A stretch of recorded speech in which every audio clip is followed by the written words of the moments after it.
राबी लामचानी के बारे में हम बात करने वाले हैं और राबी लामचानी के बारे में बात करें तो उन्होंने रिसेंट एक इंटरव्यू दिया था जिसमें से उन्होंने हिंदी में बात की थी और इंडियन मीडिया को भी काफी सुनाया और इंडिया के प्राइम मिनिस्टर मोदी को भी काफी सुनाया। तो आज हम बात करने वाले हैं कि क्या तो आज हम बात करेंगे और देखने वाले इनके बारे में एक रिपोर्ट कि क्यों ये कैबिनेट से निकलने वाले हैं, इनके साथ क्या हुआ, ऐसा ताल्लुकात कैसे खराब हुए कि ये सरकार से निकलने वाले हैं। तो आइए रिपोर्ट देखते हैं फिर आपके साथ बात करते हैं। नमस्कार दोस्तों, 27 जनवरी को नेपाल की सुप्रीम कोर्ट फैसला सुनाती है कि नेपाल की राष्ट्रीय स्वतंत्रता पार्टी के प्रेसिडेंट रवि लामिछाने नेपाली सिटीजन है ही नहीं, यानी कि वो नेपाल के नागरिक ही नहीं है। साथ ही नेपाल की अदालत ने उनको हाउस ऑफ रिप्रेजेंटेटिव से भी हटा दिया। उन्होंने नेपाल की नागरिकता पाने के लिए कोई भी आवेदन नहीं किया था और उनके पास थी अमेरिकन नागरिकता। तो जैसा कि रवि लामिछाने एक नेपाली सिटीजन नहीं है तो वो नेपाल की पॉलिटिक्स में इन्वॉल्व नहीं हो सकते हैं, ना ही कोई गवर्नमेंट इश्यूज में इन्वॉल्व हो सकते हैं। उनको उप प्रधानमंत्री का पद, गृह मंत्रालय का पद, साथ ही साथ उनको अपने पार्टी का प्रेसिडेंट होने का पद भी खोना पड़ा। हालांकि रवि लामिछाने एक बहुत अच्छे पॉलिटिशियन भी रहे हैं अभी तक और उनके काम को नेपाल में सभी लोग काफी ज्यादा अप्रिशिएट करते हैं और वो एक पॉलिटिकल चेंज भी लाने की कोशिश कर रहे हैं नेपाल में। क्योंकि नेपाल की संविधान पीठ यानी कि कोर्ट्स ने रवि लामिछाने द्वारा दस्तावेज के दुरुपयोग को लेकर उनके खिलाफ आपराधिक जांच का दरवाजा खोल दिया है, जिसके चलते रवि लामिछाने 3 साल तक की जेल जा सकते हैं। तो क्या कोर्ट ने रवि लामिछाने को कोई सजा सुनाई है और क्या उनको सजा हो सकती है और अगर होगी तो किस आधार पर होगी? तो क्या यहाँ पर एक ड्यूअल सिटीजनशिप का मामला था? पर क्या अब रवि लामिछाने फिर से नेपाली सिटीजन बन सकते हैं और क्या वो अपनी सिटीजनशिप को क्लेम कर सकते हैं? तो आखिरकार अब हुआ क्या है और असली विवाद आखिर है क्या? तो रवि लामिछाने को 1994 में वंश के आधार पर नागरिकता नेपाल की मिली थी। फिर कई सालों तक उन्होंने नेपाल में एज ए मीडिया कर्मी काम किया और उसके बाद वो अमेरिका चले गए। मार्च 2014 में उन्होंने अमेरिकन नागरिकता प्राप्त की और वो एक अमेरिकन सिटीजन बन गए, जिसके चलते उनकी नेपाल की जो नागरिकता थी वो अपने आप ऑटोमेटिक खत्म हो जाती है। और इस लॉ को आप लोग क्लियरली देख सकते हो नेपाल के सिटीजनशिप लॉ 2006 में, जिसके सेक्शन 10 में ये साफ लिखा है कि अगर कोई भी व्यक्ति दूसरे देश की नागरिकता अपने आप लेता है तो उसकी नेपाल की नागरिकता ऑटोमेटिकली खत्म हो जाती है। और इसी के अकॉर्डिंग 2014 में रवि लामिछाने की नागरिकता नेपाल की खत्म हो जाती क्योंकि वो अमेरिकन सिटीजन बन चुके थे। पर रवि लामिछाने द्वारा इसके बाद गड़बड़ी मेन शुरू हुई। दोस्तों वो 2014 में कई बार नेपाल आए और उसके बाद वो मई 2015 में नेपाल आते हैं और 2015 में आने के बाद वो अपनी 1994 की नागरिकता दिखाकर नेपाल में भी एक पासपोर्ट बनवा लेते हैं, यानी कि नेपाली पासपोर्ट ले लेते हैं, जो कि बिल्कुल गलत था क्योंकि वो अभी अमेरिकन सिटीजन थे, उनके पास अमेरिकन पासपोर्ट था। जबकि वो नेपाल आकर 2015 में अपनी पुरानी सिटीजनशिप को दिखाकर नेपाल में उसके आधार पर पासपोर्ट ले लेते हैं और इसकी कोई जांच भी नहीं होती है।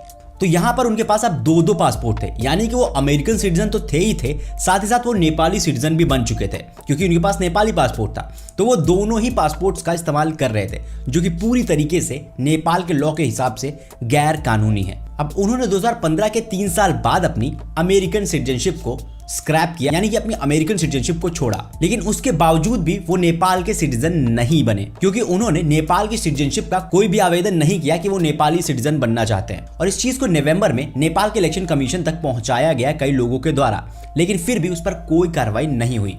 फिर अभी 2 एडवोकेट्स ने नेपाल के सुप्रीम कोर्ट में जाकर रिट फाइल की और एक कंप्लेन दायर की रवि लामिछाने की सिटीजनशिप को लेकर, जिसके बाद नेपाल के सुप्रीम कोर्ट ने इस चीज की सारी संज्ञान ली और ये पाया कि रवि लामिछाने ने जो दस्तावेज दिखाए थे वो गलत थे, जिसके आधार पर उन्होंने नेपाल की सिटीजनशिप ली। तो कोर्ट्स के अकॉर्डिंग वो दोषी तो पाए गए हैं। पर क्या अब रवि लामिछाने फिर से नेपाली सिटीजन बन सकते हैं और क्या वो अपनी सिटीजनशिप को क्लेम कर सकते हैं? तो नेपाल का सिटीजनशिप एक्ट के सेक्शन 11 ये कहता है कि अगर कोई अपनी विदेशी नागरिकता को त्यागता है तो उसके बाद उसको तो नेपाल की नागरिकता पाने के लिए आवेदन करना पड़ेगा नेपाल में, जो कि अनिवार्य है और काफी ज्यादा जरूरी भी है। उस आवेदन के होने के बाद भी सारी चीजें वेरीफाई की जाएंगी और उसके बाद ही किसी को नेपाली सिटीजनशिप मिल सकती है। पर रवि लामिछाने ये सब कुछ नहीं किया। उन्होंने 2015 से लेकर 2018 तक 2 देशों की नागरिकता भी अपने पास रखी और उसके बाद 2018 में अमेरिकन नागरिकता वो त्यागते हैं और उसके बाद नेपाली नागरिकता का आवेदन भी नहीं करते हैं। तो क्या यहाँ पर एक ड्यूअल सिटीजनशिप का मामला था? दोस्तों नेपाल में ड्यूअल सिटीजनशिप यानी कि दोहरी नागरिकता अवैध मानी जाती है और रवि लामिछाने नेपाल में रहते हुए दोनों देश की नागरिकता का बड़े मजे से इस्तेमाल कर रहे थे 2015 से लेकर 2018 तक और किसी को भनक भी नहीं थी। हालांकि नेपाल के कॉन्स्टिट्यूशन में डुअल सिटीजनशिप को लेकर कोई भी प्राविधान नहीं है, पर सिटीजनशिप लॉ इसको बहुत ज्यादा क्लियर करता है। तो क्या कोर्ट ने रवि लामिछानी को कोई सजा सुनाई है और क्या उनको सजा हो सकती है, और अगर होगी तो किस आधार पर होगी। दोस्तों अभी की बात करें, जो 2 एडवोकेट जिन्होंने उनके खिलाफ रिट दायर की थी, उनका यही कहना था कि रवि लामिछानी नेपाली सिटीजन नहीं है और उनको सभी सरकारी संस्थानों से हटाया जाए। तो अभी इसीलिए उनके ऊपर कोई एक्शन नहीं हुआ है, लेकिन उनकी मुश्किलें यहाँ थमी नहीं है, उनकी मुश्किलें और ज्यादा बढ़ने वाली हैं, क्योंकि नेपाल की संविधान पीठ यानी कि कोर्ट्स ने रवि लामिछानी द्वारा दस्तावेज के दुरुपयोग को लेकर उनके खिलाफ आपराधिक जांच का दरवाजा खोल दिया है, जो कि उनकी मुश्किलें और ज्यादा बढ़ाएगा। और दोस्तों आपको बता दें कि रवि लामिछानी ने यहाँ पर साफ साफ नेपाल के इमिग्रेशन लॉ का उल्लंघन किया है, साथ ही साथ नेपाल के पासपोर्ट्स लॉ का भी उल्लंघन किया है, और सबके लिए नेपाल के लॉ इक्वल हैं। और नेपाल के सेक्शन 21 ऑफ पासपोर्ट एक्ट ये साफ साफ कहता है कि अगर कोई भी फर्जी दस्तावेज यानी कि फॉल्स डिटेल देकर नेपाल का पासपोर्ट बनवाता है तो उसको 1 से 3 साल की जेल होगी, यानी कि सजा होगी, साथ ही साथ 2 लाख तक की जुर्माना होगा। और यहाँ पर इस केस में सुप्रीम कोर्ट ने सारी चीजें क्लियर की कि रवि लामिछानी ने अपने दस्तावेजों का दुरुपयोग किया है, यानी कि वो दोषी जरूर हैं, और उसको अकॉर्डिंग को 1 से 3 साल की सजा हो सकती है अगर सब कुछ अकॉर्डिंग टू लॉ चले। बाकी सब तो कोर्ट के निर्देशों पर छोड़ दिया जाएगा। तो आपको क्या लगता है कि रवि लामिछानी ने जो किया है उसको कानून के दायरे में लाकर उनको सजा देनी चाहिए या फिर नहीं? कमेंट बॉक्स में कमेंट करके जरूर बताइएगा।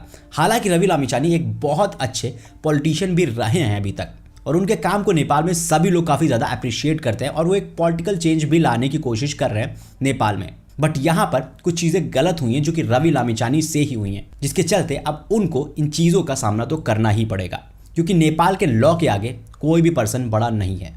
तो ये थी पूरी डिटेल रवि लामिछानी के इस केस के ऊपर। आपको क्या लगता है कमेंट बॉक्स में कमेंट करके जरूर बताइएगा।